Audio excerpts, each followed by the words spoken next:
But I think like what I thought about after meeting you, because I have a good friend, and he's also really, I don't know, not that deep, but he's going into the mystic stuff, and I learned some things, I heard some things, but I haven't gone that deep into this, into being a mystic, right?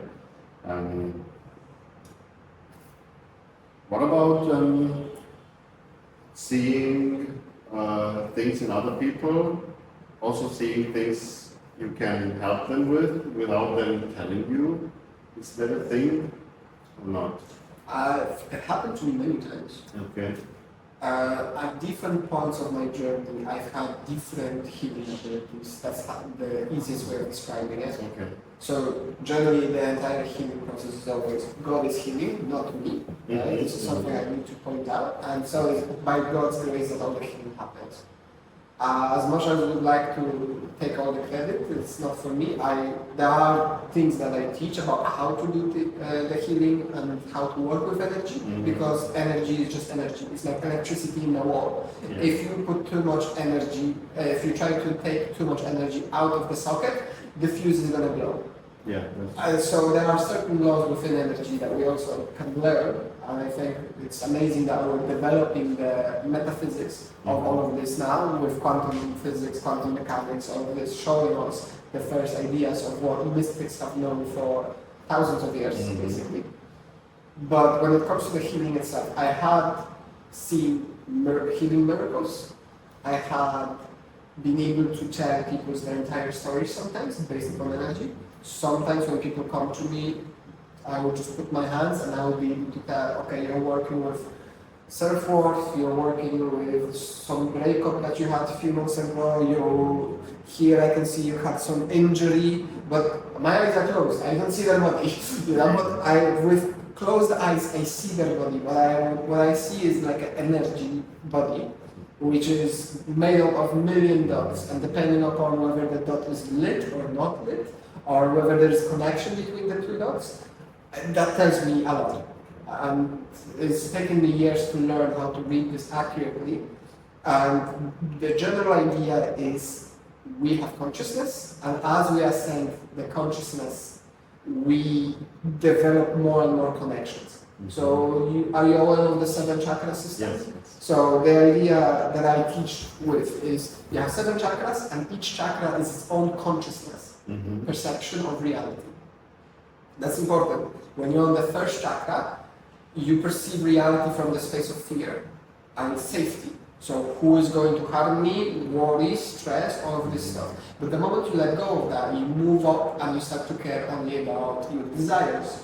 You start to explore emotions, dealing with emotions, but also addictions come in on this level. Because you're no longer fighting for survival, but you care about feeling gratification now.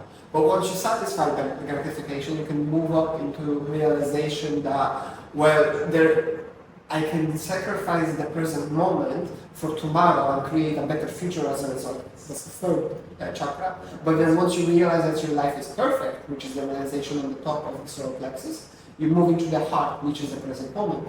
And you start to live life from the present moment and realization that there is divine. On the top of the solar plexus, you realize that there is divinity. That's what allows you to surrender and let go of the control, because you know that there is something greater that can take care of you. And so you live from the space of present moment in trust and faith that everything is taken care of and everything is provided for. And that when you go into observation of that, of you just unfolding within the present moment, you realize that there is infinity, and the infinities are opening and closing, folding and unfolding every single moment. And so this is why time is an illusion, because actually it's an infinity, and there's a consciousness that chooses to concentrate upon one point within infinity over and over and over and over again, and that gives us the illusion of the perception of time. It's amazing. Have I not lost you yet? No. Okay. And so when you observe that for long enough, you realize that everything is God, including yourself, but not this body God. This is very important. Many people that take psychedelics make this mistake where they see that this body is God and they create a separation. everything is God, everything, including the space within the space. So the space between the atoms is also a part of God. And that's realization of the throat. And then you could keep moving and you realize that everything is an illusion. So as you realize that everything is an illusion, by sharpening your concentration, you pierce through the perception of reality, of the material perception. You realize that everything is just energy. On the level of the throat, you also realize that everything is a vibration. And on this level, you realize that everything is just energy.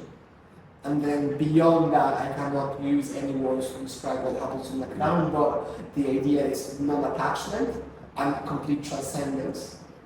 But that's generally the journey that we take. And so as I do healing for people, the reason why their lives improve is because we create and establish more and more connections. And the dots themselves are aspects of character that we have to develop along our journey. So, for example, the idea that we're safe is somewhere within this region. Like for me, I see it here. So, as long as this point is lit up, I feel safe. The moment it's not lit up, I'm not going to be feeling safe. And so, the more of these you have, is like the way I see it is like highways of consciousness. Because the moment you're feeling safe and you're connected to, you're feeling satisfied, and you're connected to life is perfect, and then you're connected to everything is perfect in the present moment, automatically you go all the way up. But the moment you move into fear, you're sort of closing the flow of the energy, you're blocking the energy, and as a result, you're stuck in the perception of fear. And so everybody becomes your enemy, you have to fight to survive, to pay the bills, so on and so forth. There are also where sickness comes in. That's exactly it. When you have blockages within the body, that's how the sickness arises. Because according to Chinese medicine, in different organs of our body, we store different emotions. And so by holding on to past events, by holding on to certain emotions, we weaken the organ, and by weakening the organ, we make the disease. But what is an emotion? Emotion is also just a form of energy. So you can describe everything in terms of energy, which you can describe everything on every level. You can describe it mentally, you can describe it emotionally, you can describe it physically, right? Because you have a physical illness, and so you need a physical reaction. But your mental has impact upon your physical and emotional, but they're interconnected. This is something that, in my perception, we miss greatly within our society. The Newtonian perception that, a human is just a clock. If we remove the heart and put in a new heart, everything is going to be fine. Because that's how you would look at it, that human is no different than a watch, but we are different. We have integrated being, and we have to treat the body as a whole, as a totality. So when working with people, we need to look at them holistically. The mind-body-spirit connection is huge and is very important. And you cannot sever the connection with the spirit and expect the body to work well. And you cannot destroy the body physically and expect the spirit to just completely negate all the damage that you're doing. It's all about balance within that. Right? Because even if you believe in God and you pray every day and you know the Lord is good, but at the same time you're taking 5 times heroin every day, you're gonna die. Exactly. You can do it, but you're gonna die. We can raise the dead. Jesus did that, and so he also rose people from the dead. And as a result, that's possible. But you yourself, you can kill yourself by doing unnecessary things, or you can, in different ways, you can cause yourself a lot of suffering and pain unnecessarily by neglecting different aspects of yourself. I love how you describe these highways, and for me, I envisioned it like everything I do in life, I can put this thing and put it here, the car of this situation, and see how far the car will drive. And then I can see where one problem actually is, and after I solved it, I can see how far it still drives. It doesn't mean that it will get here. Maybe here's another blockage, or here's another blockage. And this is beautiful how you describe it, because people can take it as a good example and really try to do more practically to take situations and really drive them through the body and see where is the situation? Why? Or maybe, most of the time you feel the fear or anxious about something, and then you can take it and say, okay, where am I with this, right? And this is this is really good to really free yourself and also heal yourself, the body of course, but also spiritually, right? The way I see it, that's the spiritual journey. Yes. On each step or on each chakra, we have different things that are becoming our focus, and at the same time, there are different challenges that appear. Mm-hmm. So, first level, as I mentioned, you need to start feeling safe. Yes. So, you need to realize, let go of fear. Yeah. Generally, it's all about letting go. You let go of fear, then you let go of desire, then you let go of wanting, you let go of grief and the past and the future. Mm-hmm. You let go of lies, you let go of illusion, and then you let go of attachment. Yes. That's the more Buddhist approach, I would say. Yeah, but what you were describing is not just one process you do one time. It's a process like you go up and down, up and down. Yeah, That's the idea from the Bible, climbing Jacob's ladder. Yes. You know? Yeah, and that's what I said before. Like for me, I feel doing this every moment or every day with different situations to really cover many areas, because there are so many areas in our life where we like here I feel safe, here I feel safe, but here I don't. Yeah, so that's why it's a whole journey to cover to work on areas, right, of our life. So this is exactly why eventually you let go of words like a little bit or more or things like this, because you cannot be a little confident. Yeah. What does that mean? It's like be either confident or you're not confident. Yeah. You cannot be a little bit confident. Because, okay, in this area of life you can say you're confident. In this area of life you're not confident. Mm-hmm. But you cannot say you're little. Yes. People either will see you as confident or not confident. Yeah. Whatever you say, yeah. And so that is one way that we often sabotage ourselves by trying to be more of something or be little of something, or all of these different comparisons and judgments, rather than focusing upon what is at hand. They're trying to play with the ego, where, oh, I am this or I am that, and therefore I am a good person, therefore a good person cannot raise their voice. Mm-hmm. And then you shout. Mm-hmm. And then you're like, oh no, I'm not a good person anymore because I shout. Yeah. You know? And people get stuck in these games on their own. Yeah. I mean, we put different masks on, right? Mm-hmm. To be able to go through this, instead of really, like I said, analyzing it and see where I am stuck, and then maybe I still feel a bit fear, or I feel, but I know what there is, and I go through, and after that, I broke through the blockage or whatever. But we put on every day, we put on masks to be able to do this, to be able to seem confident, to be able to seem intelligent, or whatever we have to do to be able to manage the situation and seem that kind of person, right? But also, as we walk the path, at least my experience has been so far that as you walk the path, you continually learn to let go more and more and more, and you let go of all these labels. And you realize that these labels are not important, because it's like whether somebody gives you a compliment or an insult, it's exactly the same thing.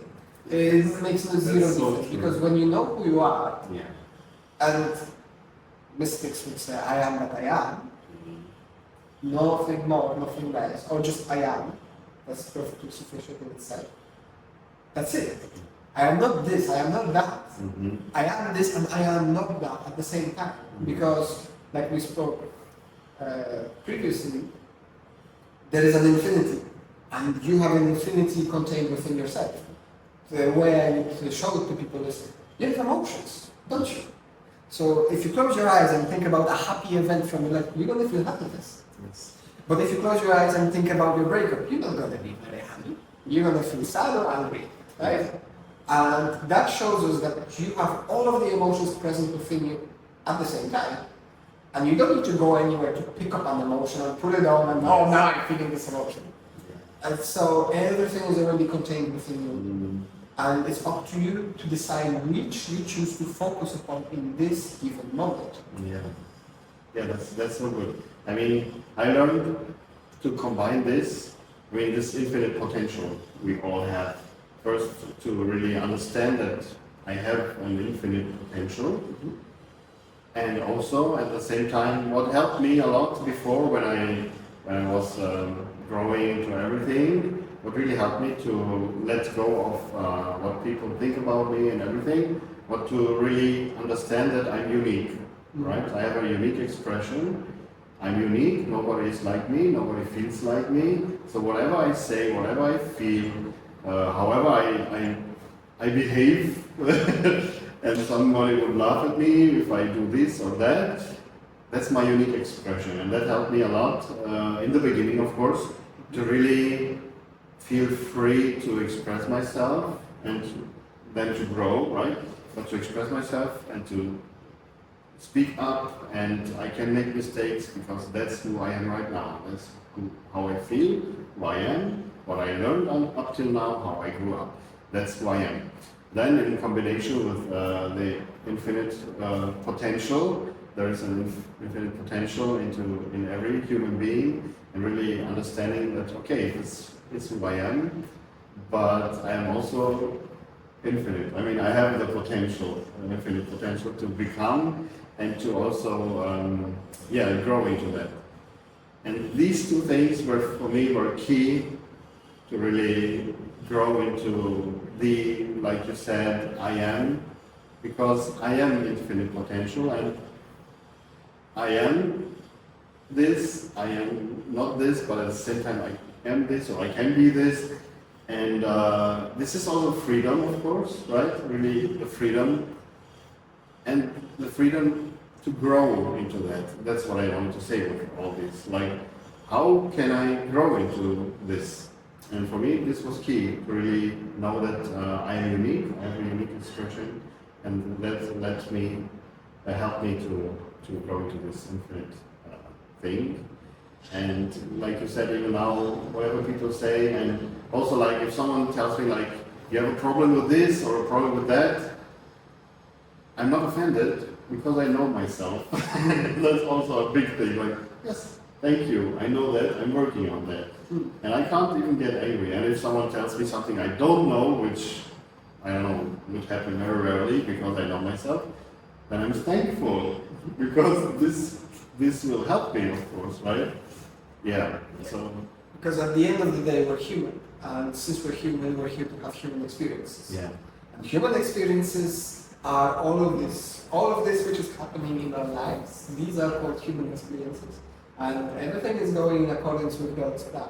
We do not know God's plan, but we can choose to act properly within that, or we can choose to suffer within that. That's the choice of the free will that I see, right? Yes. That there is a plan that is going on, that is unfolding, and within that plan you can choose to suffer as you go through it, or you can be very blissful and happy as you go through it. Yeah. And so, I don't know, say for example, you send me to pick up milk, and I could be walking the entire way and just cursing at the world, how awful the world is, and then some homeless person's there and I spit at them because of course the world is a cruel place, and so I need to be just as cruel as the world. And so that's exactly what I'm going to receive. Yeah. And then on the way back, probably he's going to wait with his friends to beat me up.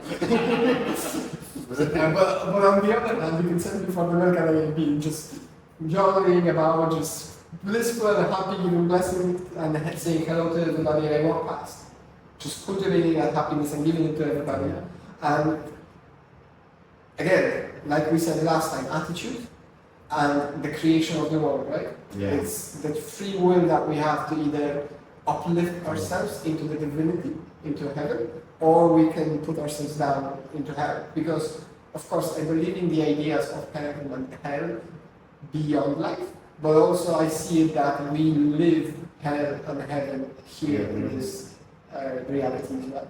Because hell and heaven are true perceptions of reality. You can literally live heaven on earth. I've seen it, I live it, most of the time. Yeah. And I've also experienced the hell. And anybody who experienced hell will never deny its existence. Yeah. The only people who deny the existence of hell would be people who never actually experienced real suffering in their life. Yes. Yes. Sorry. Yeah. I mean, this is also lately it came up to me a new thing. Okay, let me put it like this. So, what do you think about people? People always think if I have a certain emotion, I will act on that. Like, I feel good about this, I will do this. I don't feel good about this, I won't do this. And in the end, what you said before, that's one thing I really think it's a really interesting and crucial thing. You have a choice. Yeah, every moment you have a choice, and you shouldn't be led by your emotions. That's my take on it. And also my experience. Of course, we can have like a certain feeling or vibration about something, right? And we should be cautious. But I mean, generally, whatever you do, you have a choice. Like you said, I have to bring something. I have a choice. What do I do now? How do I feel now? That's a choice. In every moment you have a choice. You can choose to feel that way. And the feeling is not, but I feel bad. You don't have to get overwhelmed by the feeling. You can choose to not feel that. It's a choice. It's a free will. You can choose every moment. But one thing I would like to point out here for at least the people that are listening, because I'm pretty sure you're fully aware of this already. You seem to be much past that point already. But when suffering appears, it is very important to acknowledge its existence first, allowing yourself to acknowledge that it is there, but then choose other path. Because the moment you try to just push it away, you're suppressing it and it's going to surface in much uglier way. Definitely. Okay. Sorry for interrupting. No, definitely. Like always acknowledge what you feel because it's there. It's not like I don't feel that, I don't want to feel that, I choose that. It is there, yes, I feel that, but I choose to be happy. I choose to not be offended. I choose, you're right?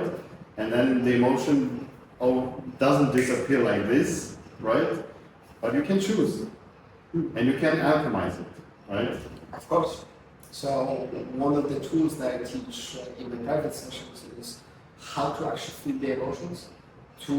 The tool is there to help people recognize emotions, feel the emotions in a balanced and harmonious way, and then as a result alchemize them into any other emotion. And in the advanced stages, for people who come to study like mysticism, we then take that tool to the next level where we start to play around with consciousness, because humans have immense capacity and capability for altered states of experience without any drugs, without any plant medicine, without any psychedelics. You can just take a deep breath in and slow breath out, and you can be as high as a kite. That's so true. That's so true.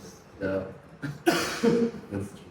And so this same tool can be used then later to alter the perception of reality as well. Mm-hmm. And I see that one fundamental problem that many people make is they learn this tool, and so I tell them it's to learn to accept the emotions. And so they experience it, they start alchemizing the emotions, but then once they get comfortable with the tool, they try to use the tool to get rid of the emotions. Yes. And then they're like, but it's not working, it keeps coming back. And like, it keeps coming back because you're trying to get rid of it. Not because you're doing it, but not because you're trying to experience it and accept it and acknowledge it and bring light into it, but instead you're trying to get rid of it, like there's something wrong with it. All of the emotions are perfect exactly as they are. And paradoxically, the moment you realize that all of them are perfect exactly as they are, you don't experience most of them. Because they're perfect, and they're accepted, they're loved. They have been given the love that they need, and so you're in much blissful or higher levels of consciousness already, where you just perceive reality as blissful thing. when you experience many different emotions, you're most likely somewhere in the second chakra, where you're learning to experience emotions. You're dealing with desires, and you're dealing with addictions, with all these shames and guilts and all of this stuff.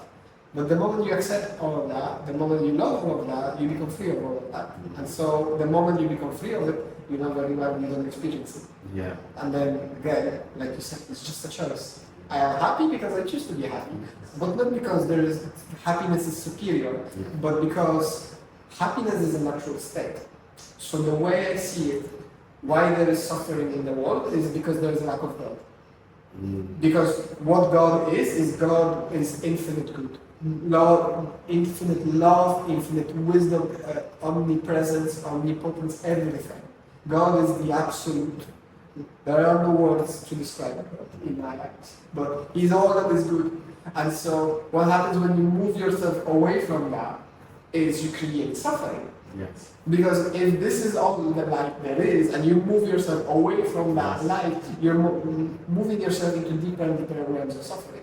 And as a result, as you bring yourself closer to God, you bring yourself closer to the light, you bring yourself closer to blissfulness, to absolute contentment, to absolute peace.